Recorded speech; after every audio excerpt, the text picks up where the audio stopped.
Coming off another great Sunday in the NFL, and now we have Monday Night Football. What's going on, everyone? Welcome back in to another episode for Just a Bet Outside. I am your host, Steven, and here we go. It's Monday Night Football for Week 11. Another great week, great Sunday for us in the NFL. That makes it a couple weeks in a row. Don't look now, but we're getting a little hot. Hopefully we can keep that rolling. We'll go over the full recap like we do every Sunday night in just a little bit. But quick reminder, NBA Best Bets video for the Monday slate will be out later tonight as well. Now, before we get anything, as you guys know, any graphics you see in this video are from OUTLIER, the best betting research tool on the market today. Click that link below. You get a 7-day free trial. So let's get it started. Let's cure those Monday blues with a dad joke. Here we go. It's more of a riddle. So here we go. What word starts with E and ends with E and has only one letter in it? Envelope. It's pretty good. You can sound smart to all your friends. In this video, we're going to recap Week 11, and then we're going to preview. I'm going to give you my best bet for Monday Night Football, and then I'm going to give you a couple leans, and of course, we'll finish it with the recap. So hit that like button if you haven't already. Leave a comment below to help this channel continue to grow. If you're new to the channel, hit that subscribe button. Come join this great community we have here. Let's get it rolling, and that means it's recap time. All right, here we go. Another great Sunday in the NFL. The one-unit play was an easy one. Bills team total over 26.5. That was an absolute shootout. I said I liked the over in the full game. That would have cashed super easy as well. But then the Vikings minus 2.5. I will never back J.J. McCarthy again. Luckily, it was a half unit, but I will never do it. He is absolutely atrocious. It's brutal. Broncos team total under 20.5. This could have gone either way. Chiefs let me down, but it was a game-winning kick at the buzzer, under 20.5 loss. They went from 19 to 22 points. So, you know what? It happens. How about the trends parlay? If you guys are missing out on that game bets video, which I know some of you guys are, we're giving out trends parlay. Just started last week. We did it a couple years ago as well, but we give out 3 to 4 pages worth of trends. We pick 3 of our favorites, and we got a plus 413 winner. Ravens minus 6.5, the under in the Jags Chargers game, and the Steelers team total over 26.5. That was a beauty. Wish I put more than a quarter unit on it, but hey, we'll take it.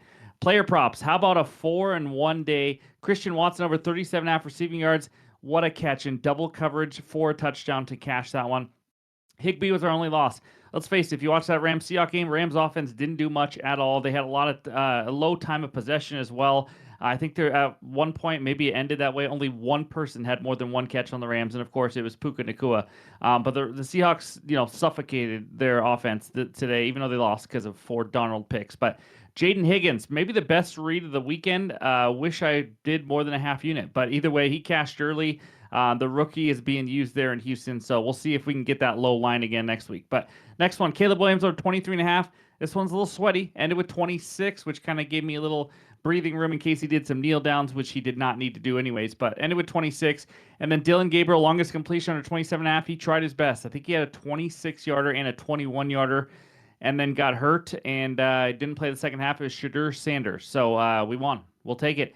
But the ladder parlay, again, we hit this huge one last week. Only a quarter unit. Didn't quite hit it. Watson, 50-plus receiving yards. Just laddered a couple of them. Watson got to 46, so he was close. But like I said, Williams just got 26. Didn't run the ball as much as I thought. So either way, great 4-1 on the individual player props. Anytime touchdowns. I mean, again, I backed J.J. McCarthy.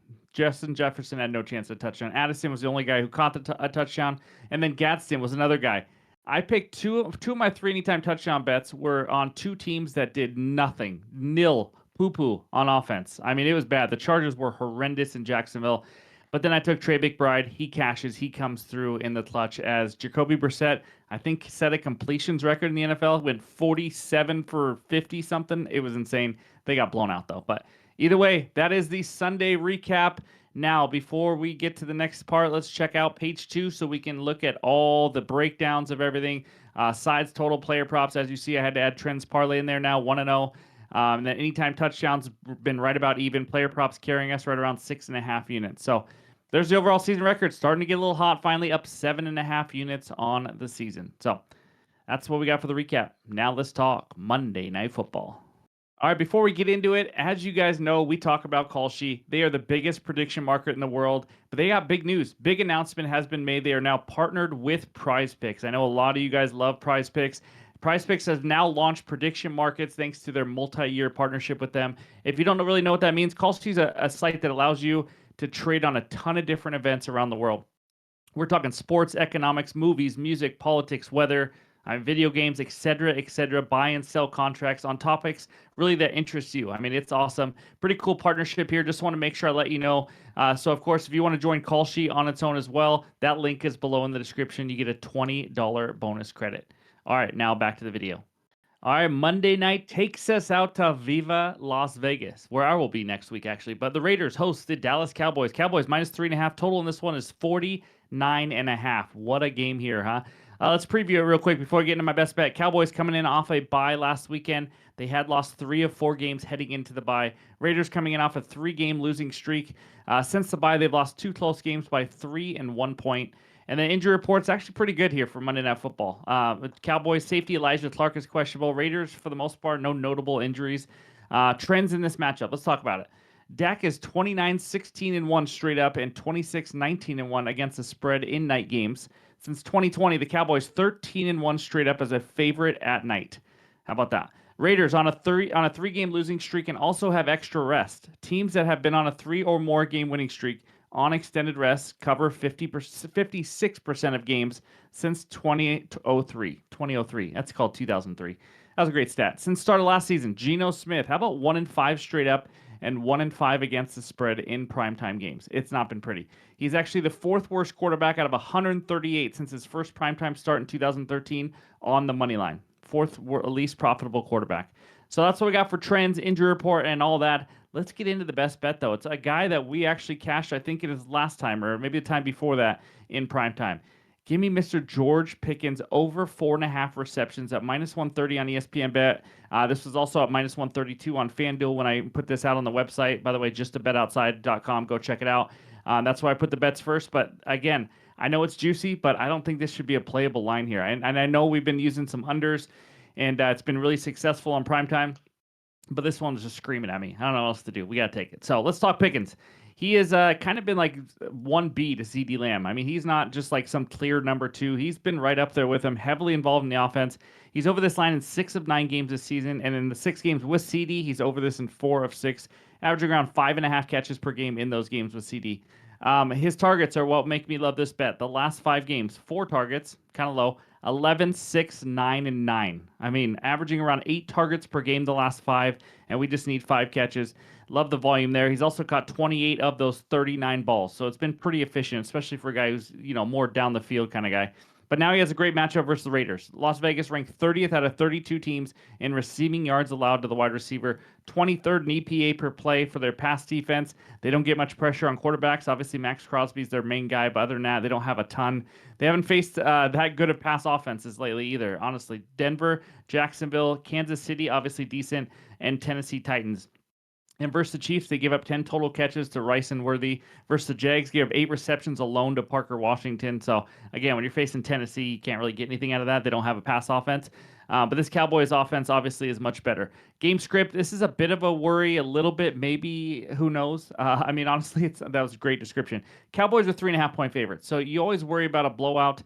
But I think that the fact that it's in Las Vegas and the way they've been playing a little bit lately, keeping games slow, I think we're going to be okay here on a game script. But again, blowout can happen anytime. I don't see the Raiders blowing anybody out. Maybe the Cowboys offense gets hot and all that kind of stuff. But volume's too high here. I really do like this over on receptions. If you want to go over yards, I also don't mind that as well. But give me Pickens over 4.5 receptions. That is my first and right now only best bet for this game. But let's go talk some leans.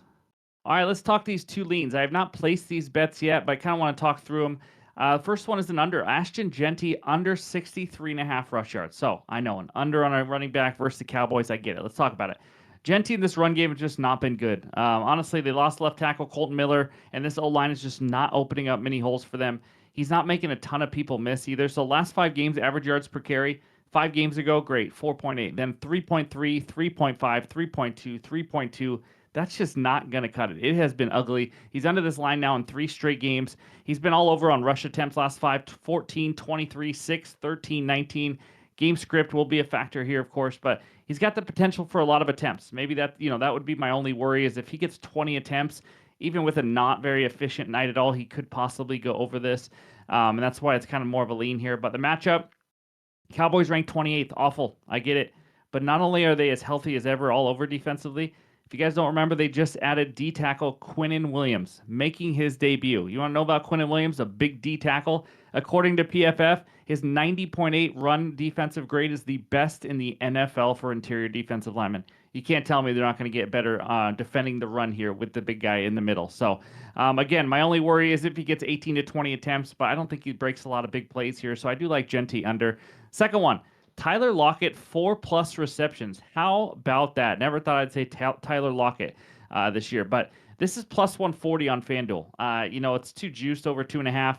If you're looking for a plus money one, this one might not be bad. So let's talk about it. In his first game back with Geno, that's right, he went over to the Raiders. He had 5 receptions on 6 targets. Not only cashed this, he cashed an even bigger plus money on 5 catches.